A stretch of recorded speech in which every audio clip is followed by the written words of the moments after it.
Hey guys, what is up? Mike here. Mike's DVDs and Blu-rays is back for another episode. I'm your host, Mike, and if you subscribe to me, I thank you.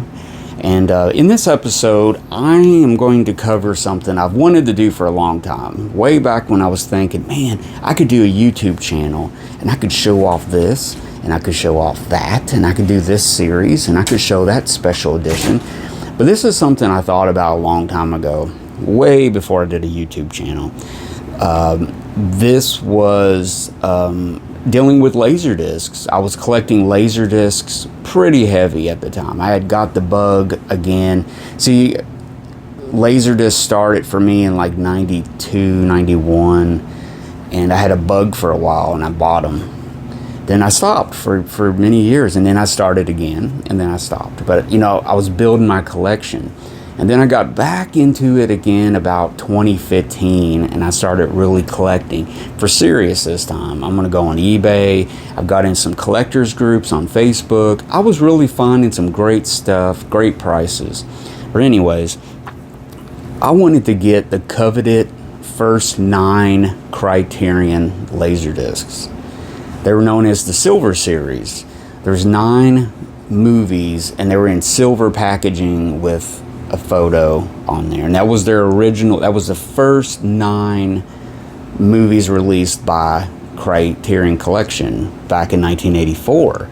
So I went all the way back. Now some of these are hard to find. You know, people are, you know, selling them really high, like a mint copy, because you think about it, 1984. It's 36 years old now. So some piece of physical media has survived for 36 years, being passed to one collector to another, being stored in a basement, into a garage or something. Or that one collector that kept it mint all those years, probably in a huge estate with his huge cinema built in, and he had it stored just right in a dry, climate-controlled place, and they had a mint edition of stuff. Now those would go higher, but I wanted to collect them. I wanted mine to be somewhat complete, good condition, and most of all, I want the movie to play, because it's all about the movie at the end of the day. So I think I did that, and tracking them all down, I finally did it. I had to go as far as tracking one down in Amsterdam, I believe, somewhere outside of Holland, in the Netherlands somewhere. Different ones from LaserDisc groups, ones from private collectors, just trying to track these things down, eBay. And I finally did it, and I became the complete Criterion 9 probably about 4 or 5 years ago, four years ago. So I tracked it. It took me about a year, but I found them all. So let's get right to it. The first release that Criterion Collection, we all know and love Criterion now. They release Blu-rays to this day. They're up to, I don't know what number, but the numbers started here with these LaserDiscs. Now they went so far, and then, you know, they started recounting with when they did DVDs 1 through and stuff. So this is going to be the first of all the LaserDisc numbers, which went up to gosh, I'm not even sure, like 300, 400, something like that. Well, anyways, let's get right to it. 1984. The movie that was released was Citizen Kane. Numero uno, number 10. Citizen Kane. Orson Welles' masterpiece. Some say the best movie ever made. Greg Toland, the photographer, the cinematographer on this, does breathtaking, mind-bending shots. Black and white is so beautiful. There's so much still to look at in Citizen Kane. Like, you can just freeze frame a scene from it and just look at how they did the background, the set designs, and all the stuff is awesome. So we all know Citizen Kane, and we got this. This is the first one. It's in like a box. The cover lifts off, and it's got some stuff inside it.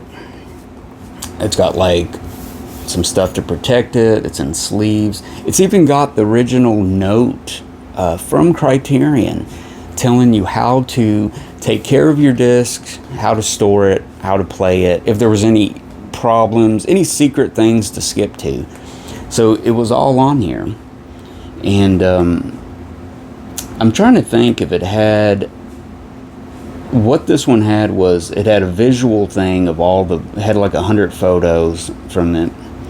It had a theatrical trailer, which was pretty rare at the time. It was a rare 3-minute theatrical trailer that really, up to that point, no one really saw it unless some revival theater happened to show a, you know, the trailer to Citizen Kane, which who knows where, but we finally have it. Now you can do that. So really, #1, Citizen Kane.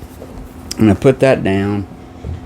I need to put it in its own wrapper, but it's hard to find wrappers for these boxes because they don't seal right. So I need to find something really nice. Second, and most famously, the second one. Now this is when Citizen Kane, same year, 1984, stepped up their game a little bit. This time we're going to work on an audio commentary. So the next one, King Kong, is #2, and as you can see, beautiful silver with the distinct red line here, just really awesome. This one had an audio commentary. Now this is the very first audio commentary ever. Citizen Kane started it, the first one. Done by Ronald Haver, which he was an esteemed critic at that time, which was awesome to listen, to watch the movie and then listen to on Channel 2 a guy talking about the movie scene for scene, like if he was sitting there right with you watching it. So it was really awesome at the time. I mean, think about that, 1984, what were you doing? Some people were sitting in their house listening to an audio commentary. Who knows? But yeah, there you go. #2, King Kong. Both of those came out in 1984. This is just on a side note, guys. In 1987, the Criterion Collection released a smaller version of King Kong. And this is the black variant one with King Kong in red, the black. Really awesome. I mean, it's a really cool cover. I had this displayed for a long time just as kind of a mini poster, which has all the same stuff. It's just one disc this time. The other one was a multi-disc set. So just that as a side note, just a little variant. So we move up to, I'm trying to keep this going at a speed so it's not, boring. I want to keep you guys glued to your seat. So the third one that was released was Alfred Hitchcock's The 39 Steps. This is #3. Again, silver. It's got the photograph, the red stripe. It became the iconic Criterion look at the time.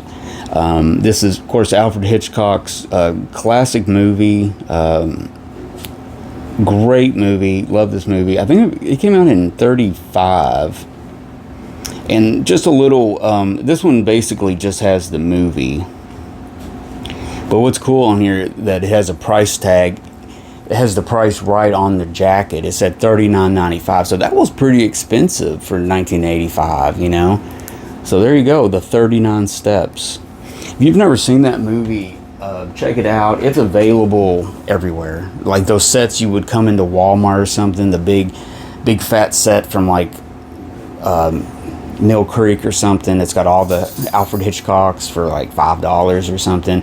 Usually 39 Steps would be on there and stuff. So, but it's in better. Criterion released it later on Blu-ray and DVD and stuff. So there's really good copies of it out there.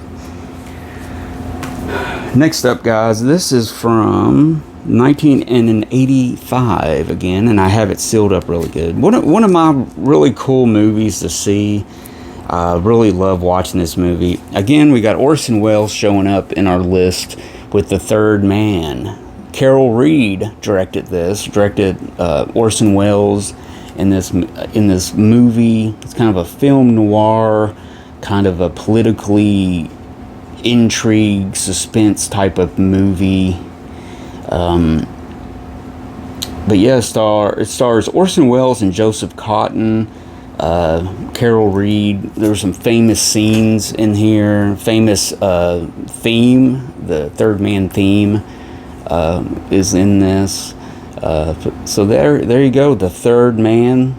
That is number 4. I don't want to get number 5. Number 5. I'm sorry. Number 5. Next up. Sorry, some of these dust jackets are a pain. Next up we have, this is a release also from Alfred Hitchcock. It's The Lady Vanishes. And I believe this came out in 86. And what are we up to now? Number 4? Oh, this is number 4. So that, wait a minute, did I go out of, I think I went out of sync, guys. I did, I went out of sync, I'm sorry. The Lady Vanishes is number 4. Alfred Hitchcock's 1938 whodunit mystery on a train. Great movie. I come back to this probably once a year. It's just, it stays fresh, just like the 39 Steps. It's just one of those movies that just was well done. It stays fresh, you know. So now, then we had The Third Man came out, and I believe this came out in, I want to say 85 also. The Third Man, we just talked about that. I'm sorry. And then later on, like King Kong, there was a black variant released. I believe in 1987 also.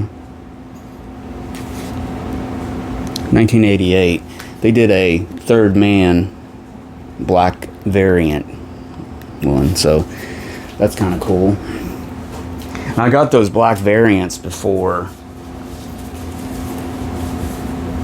I got the gray editions. So now, guys, we're up to number 6. If you're keeping count at home, we're up to number 6. And a great movie, Swing Time. This is a great movie from RKO in 1936. Fred Astaire, Ginger Rogers dance movie, you know, kind of a musical dance picture, directed by George Stevens. This movie has running commentary by John Mueller. Has a photo scrapbook, and what's different about this edition is it slides. It has a sliding thing, so it slides out of its jacket and opens up like a gatefold. And it's got a big photo there of Ginger Rogers and Fred Astaire. Really cool. I got this from a private collector. He hooked me up with this. He gave me a great price on it because he got it and he didn't know much about it and he didn't really want it and stuff. And I was like, man, I need that. So Swing Time. Keep forgetting the numbers. And so number 6, which is kind of cool. It came out in 1936. So this is Swing Time. And the release time, the date on this was 86. So I guess they were releasing like maybe 2 or 3 a year. They started releasing more and more. Like nowadays, we take advantage of the fact that Criterion releases like 3 or 4, 5 movies a month or something like that. And we have the big sales and everything. But back then, you know, there was like a year. You had one movie a year. So Criterion at this point, they've been doing different genres. Now, if I can get this out of here, he's in there tight. They've been doing different genres. They've done the, you know, early sci-fi horror type of movie with King Kong. They did some intrigue, they've done some suspense, they've done some musical. Well, it was due time for them to release a Western, and the first Western they released, and this is a great copy I have of it, it's really minty. 1986 also. And this one's loaded with stuff. I mean, it seems a lot more loaded. From Fred Zinnemann, 1952, Gary Cooper, Grace Kelly, High Noon. And that was the first Western that Criterion released. And this is a cool gatefold. This one opens up. Gatefold, and it's got all the chapter numbers and everything you can skip to. It's got a lot of storyboards. It's got the trailer, it's got the director's notes, it's got a short story book on there that you can skip to. It even has an 80-minute essay by Professor Howard Stuber analyzing the film in depth. That's included on the audio side. So audio commentary by Howard Stuber on that one. So that I'm not sure if that ever got on a DVD or Blu-ray release up to this time, but later on they released High Noon again in a deluxe, edition on Laserdisc from Criterion, color, gatefold and stuff. I have that one too, but I just wanted to show that variant of the other ones. And we're coming towards the end, guys. And we got another sci-fi classic now. This is an edition that also had a CLV edition. Really cool looking one. It's black with green lettering and stuff. I have that also, but I didn't include that. So number 8, we have Invasion of the Body Snatchers. 1956. Great sci-fi movie. The Pod stuff. It's got a audio commentary by Professor Maurice Yakawar. Of course, Kevin McCarthy, Carolyn Jones, directed by Don Siegel. He would go on and make Dirty Harry and some of my favorite movies in the 70s and 60s. This was made for independently for producer Walter Wanger. I always miss his name up. Ranger. It's Ranger with a W. So anyways, Invasion of the Body Snatchers. This is another pretty mint copy of this. I think I've had a couple of these and I traded out when I got this big lot one time, and the guy had it and he kept it mint. I mean, he had it in a sealed cover, and then I sold the copy I had that was kind of beat up. So that was number 8 of the Gray series Criterion Laserdisc so far. So now we're up to number 9, the very last one of them doing this style, this look for their editions. And we got Orson Welles makes the list again. This is the 3rd time he would show up in this group. This was released, it says 1986 also. So I guess by 86 they were releasing a few now. They were doing 4 so far. They were catching on. People were buying these. They were catching on. They were getting more popular. So the 9th one they released would be 1942's The Magnificent Ambersons. Now this was hard. I had to track this thing down. This was harder than finding that other one, Third Man or whatever it was. This was hard to find, and it was I think I got into a bidding war with somebody, but I still got it for a decent price. But 1942's The Magnificent Ambersons. This is Orson Welles' movie he made right after Citizen Kane for RKO.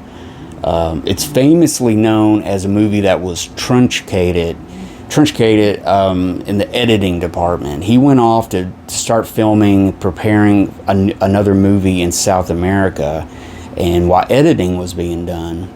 And his editor at the time, Robert Wise, which he would go on to be an esteemed director himself, was the editor. And the studio came down on him to, you know, you got to cut this movie, you know, and we want so much cut out of it. And they cut probably close to an hour or something out of this movie. And it's one of the worst things in Hollywood, you know, in the old days of Hollywood. Just one of the big crappy things that was done by studios back then. Of course, nowadays we would have the cut scenes on the, you know, on the Blu-ray that they cut out. But no, what do? They destroyed all the footage. They destroyed it all. It's sitting. What the story goes that they would dump this old film stock that they didn't want it out in the Pacific Ocean. So it's probably completely destroyed, sitting at the bottom of the ocean now. But anyways, this was the 9th release. After this, they would change up their look.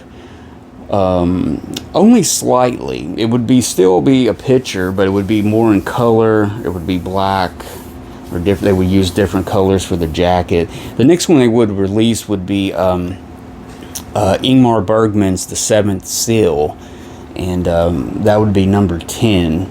But the Magnificent Ambersons, really cool. I like how they have the faces of each of the members, each one of the actors and actresses' face that's in it. This came off of original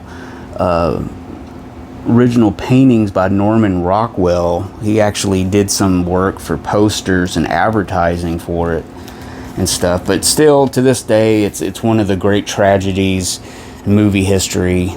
The Magnificent Ambersons, and if you haven't seen it, check it out. Yeah, Criterion released it on Blu-ray a few years ago, and I definitely recommend you go find that and check it out. But there you go, guys. Number 9, Magnificent Ambersons. That is known. Those are known as the Silver Series. All 9 of them. Just in case, you know, you're curious about the history of Criterion and how it started, and some of the visuals and how they changed their artwork and advertising and different stuff like that. There you go. I mean, they were the originators of the commentary. They were the originators of the, you know, photos on the second side, where you can scan through photo by photo and analyze stuff. Even look at the script page by page. It was something that was completely revolutionary in the 80s. So by 1987, they would change their look with the Seventh Seal and so on. And the rest is history and everything, but it always stuck out that this was cool. It's known as the 9 silver Criterion Laserdiscs. And I hope you guys like this. If you're even a casual Criterion collector or historian, or just love movies and home physical media, because, you know, that's a great physical media thing to collect. That's a great series to collect, you know. Even if you don't have a Laserdisc player, just getting those and putting them together, I mean, they're kind of historic, you know. They're valuable and stuff, so it's really cool. Yeah, I'm a dork. I collect Laserdiscs, and I wanted these, and whatever. It's my bag, man. So hope you guys enjoyed this episode. Again, hit that like if you like this. Hit that like button. Smash it, as the kids say. Smash the like button. Comment. Let me know what you thought about these. Are you too a collector of these and you need one, and you're chasing that one elusive title to complete your 9? Comment and subscribe, guys. If you haven't already subscribed to my channel, subscribe today. Hit that bell, ring the bell, smash the bell, throw the bell, whatever you want to do, whatever the kids say today. Those kids, those whippersnappers. whatever. So you'll be notified. I'm kind of going off track here, Grandpa. So hit that bell. You'll be notified when I release a new episode. Yada, yada, yada. So subscribe. It's really cool to meet new subscribers. And then I check out their channel and I end up learning a lot and stuff. So it's really cool. So subscribe. I would love to meet you. Subscribe to your channel if you have one and everything. So I hope you guys enjoyed this. Again, that's about it. I mean, these were cool. It took me a year or so to get them, and I got them. So hope you enjoyed it. I'm babbling at this point, so I will see you guys again in another episode. I'm Mike. This is Mike's DVDs and Blu-rays collection, and I'll see you later. Arrivederci. Goodbye.